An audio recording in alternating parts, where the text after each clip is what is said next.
अरे क्या लगता है, क्या यह लड़की खुश रह पाएगी?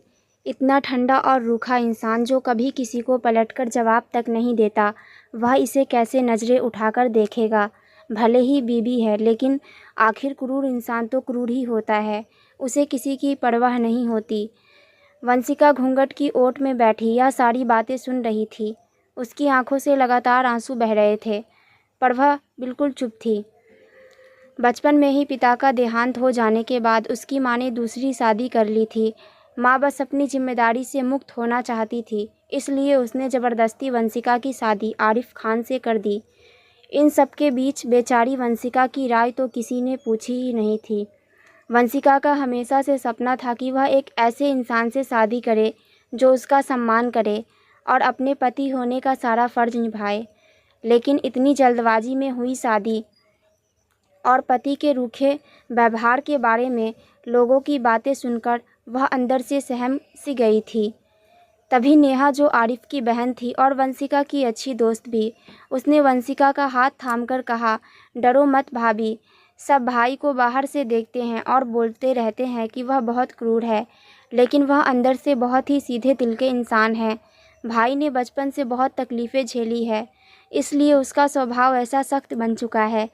उसी रात जब वंशिका कमरे में आरिफ से पहली बार मिली तो आरिफ के चेहरे पर गुस्से की लकीरें थीं, पर वह बिल्कुल शांत था। डर के मारे वंशिका के मुंह से एक शब्द नहीं निकला। आरिफ ने बहुत ही शांत आवाज़ में कहा, मेज़ पर चलो, खाने का वक्त हो चुका है। जब वे खाना खाने बैठे तो सासू माँ बात बात पर वंशिका को ताने मार रही थी। वंशिका को पता था कि उसकी माँ ने पैसे के लालच में यह शादी की है, इसलिए वह चुपचाप सारे ताने बर्दाश्त कर रही थी। पर आरिफ से यह नहीं देखा गया। उसने अपने हाथ का चम्मच मेज़ पर पटकते हुए कड़क आवाज़ में कहा, अम्मा, अब शादी जिस कारण भी हुई हो, यह मेरी बीवी है, इसलिए आपको इसके साथ सलीके से पेश आना होगा। वंशिका को अंदर से बहुत बड़ी राहत मिली। कमरे में वापस आकर वंशिका ने हिम्मत जुटाई और आरिफ से कहा, थैंक यू। आरिफ ने उसकी तरफ देखा और कहा, शुक्रिया की कोई ज़रूरत नहीं है, यह मेरा फ़र्ज़ है और मैं अपने पति धर्म का सारा कर्तव्य पूरी तरीके से निभाऊंगा। वंशिका यह सुनकर मन ही मन खुश हुई और सोचने लगी, क्या मैंने जो सोचा था वह मुझे सच में मिलेगा? क्या मुझे यहाँ सम्मान मिलेगा? एक औरत का सबसे बड़ा गहना उसका सम्मान ही होता है। अगली सुबह जब उठी तो सूरज की किरणें सीधे वंशिका की आंखों पर पड़ रही थी। सवेरा हो चुका था। आरिफ कमरे में मेज पर बैठा अपना काम कर रहा था। तभी उसकी सासू माँ कमरे में आई और चिल्लाकर बोली, अभी तक नहीं उठी है महारानी, पहली रसोई की रस्म कौन करेगा? वंशिका घबराकर उठी और बोली, जी माँ जी, मैं अभी जा रही हूँ। तभी आरिफ ने बीच में टोकते हुए कहा, माँ, रसोई ही है तो इसे काम ही तो करना है। अगर आज पहली सुबह थोड़ा लेट उठ गई तो क्या हुआ? माँ ने आरिफ के सामने कुछ नहीं कहा, पर वह मुंह बनाते हुए बाहर चली गई। दरअसल सासू माँ को वंशिका बिल्कुल पसंद नहीं थी। उन्हें लगता था कि वह भी अपनी माँ की तरह लालची होगी, लेकिन वंशिका दिल की बहुत साफ थी। वंशिका किचन में खाना बनाने गई।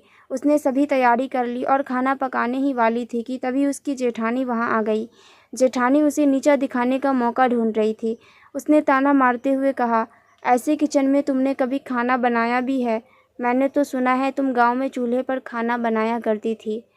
वंशिका ने सर झुकाते हुए सादगी से कहा, नहीं दीदी, ऐसा नहीं है, मुझे यह सब काम आता है।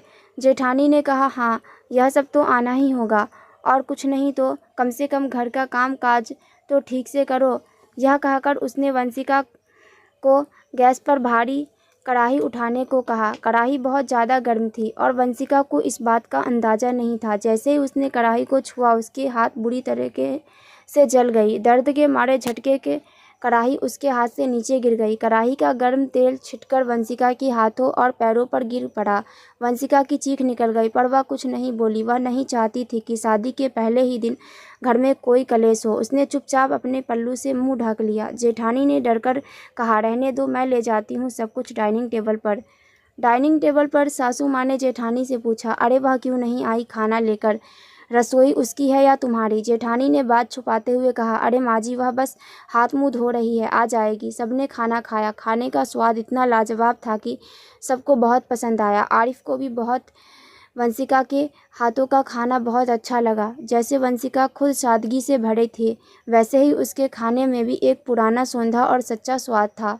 सबने खाना खा लिया पर वंशिका डाइनिंग टेबल पर नहीं आई। वह अपने कमरे में चली गई थी और पैर पकड़कर रो रही थी। कुछ देर बाद जब वो अपने छालों पर मरहम लगा रही थी तभी अचानक आरिफ कमरे में आया। वंशिका को इस हालत में देखकर वह चौंक गया और परेशान होकर पूछा, वंशिका यह कैसे हो गया? वंशिका ने छुपाते हुए कहा, कुछ नहीं, बस खाना बनाते वक्त थोड़ा सा जल गया। आरिफ ने थोड़ी कड़ी आवाज़ में कहा, थोड़ा तो अपना ध्यान रख लेती। काम में कभी इंसान को इतना नहीं खो जाना चाहिए कि वह खुद को ही नुकसान कर बैठे। वंशिका ने यह सुनकर थोड़ा सा मुंह बना लिया और मन ही मन सोचा, इन्होंने एक बार भी यह नहीं कहा कि खाना कैसा बना था। आरिफ ने कमरे से बाहर जाते जाते रुककर कहा, वैसे खाना बहुत अच्छा था। यह सुनते ही वंशिका के चेहरे पर एक प्यारी सी मुस्कान आ गई और वो अपना सारा दर्द भूल गई। कुछ दिन बाद वह अपनी ननद नेहा के साथ कपड़े खरीदने बाजार गई। सामान लेकर घर लौटते लौटते शाम हो गई। घर आते ही सासू माँ ने गुस्से में उसे बहुत खरी खोटी सुनाई। इतनी बातें सुनकर वंशिका का मन उदास हो गया और वह कमरे में जाकर फूट फूट कर रोने लगी। वह अपनी किस्मत को कोसते हुए सोच रही थी कि इसमें उसकी क्या गलती है। उधर जब आरिफ ऑफिस से लौटा तो नेहा ने उसे कड़ाही वाली बात जलने की और सारी बात बता दी। यह सुनते ही आरिफ गुस्से से लाल हो गया। उसने अपनी माँ और भाभी को खूब सुनाया और कहा, अगर आप लोग मेरी बेबी की इज्जत नहीं कर सकते तो मैं इसे लेकर अभी इस घर से चला जाऊंगा। बहस बढ़ते देख वंशिका नीचे आई तो सासू माँ ने ताना मारा, तेरे आने से मेरा बेटा बदल गया है। वंशिका अंदर से बहुत डर रही थी। आरिफ ने गुस्से में तुरंत वंशिका का हाथ पकड़ा और उसे बाहर घर से ले गया। कुछ देर बाद सामने एक घर के सामने जाकर गाड़ी रुकी जिसके चारों तरफ हरे भरे पेड़ और एक छोटा सा तालाब था। वंशिका ने हैरान होकर पूछा, आरिफ जी, यह किसका घर है? आरिफ ने उनका हाथ थामकर कहा, यह हमारा घर है वंशिका। शादी के बाद अपनी पत्नी का पूरा सम्मान और हक देना एक पति का सबसे बड़ा फर्ज होता है। भले ही वह मेरी माँ हो पर मैं किसी को तुम्हारा अपमान करने की इजाज़त नहीं दे सकता। अब तुम मेरी जिम्मेदारी हो।